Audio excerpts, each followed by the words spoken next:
አባቱ ባክል ወንድሜ ልገለኝ ነው ወንድሜ። አንቺ ማትረቢ ከዛ ማይረባ ልጅ ጋር አብረሽ አትሁኝ አላልኩሽም ነበር? ይቅርታ አልኩህ አይደል እንዴ? የምር ከዚህ በኋላ አይለምድም። ዝም በይ። እንደዚህ እያልሽ ነው እድሜ ልኬን ያታለችኝ። አሁን ግን አለቅሽም። እባክህ ወንድሜ ዞር በልልኝ። እህቴ ነች። ይኸውልህ ጣልቃ መግባት ፈልጌ ሳይሆን እኔ ወንድም መንገድ ላይ ከመራራጥ ግን እንደ ቤተሰብ ቁጭ ብላችሁ ብትነጋገሩበት አይሻልም? ፎርማል የሆነ ንግግር ማለት እሱ የሚናገረው ድፍን ነው። ምንም አሰማ። ዛሬማ እዚህ ቀጥቅጬ እዚህ ድንኳን ሲያስገባት የዛኔ ታፋለች። እባክህ ዞር በል። ግድ የለም ዞር በል ወንድሜ ያልኩህ እኮ። ግድ የለም ወንድሜ ዞር እንዴ በማር ቆይ ምን ሊያደርጉት ነው? ኧረ እቺ ነገርማ የሆነ ጭው ያለ ዝም ብሎማ እንደዚህ ያደርጉም እነሱ ራሱ።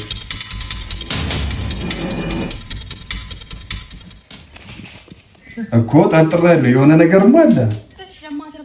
ወይኔ ሊበሉት ነው እንዴ? አንተ እህትና ወንድም መስሎ አንቺ ጉድ አልሰሩትም? ቢያንስ የተሽቶ ዛሬ በርጫችን ይሸፍኑ።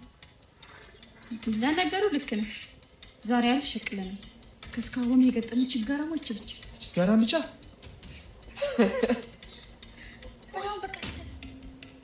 ከባዶ ይሻላል በሚለው ነው። በዴ ከፍተ ነው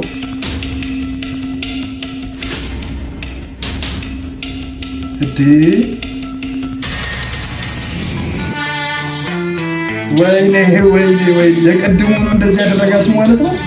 ጠበላሉ መበላት ማለት እዚህ ጋር ነው።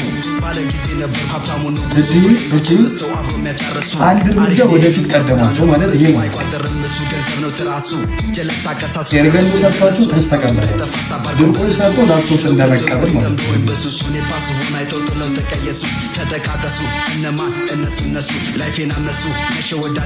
ቀድሞ የተገኘው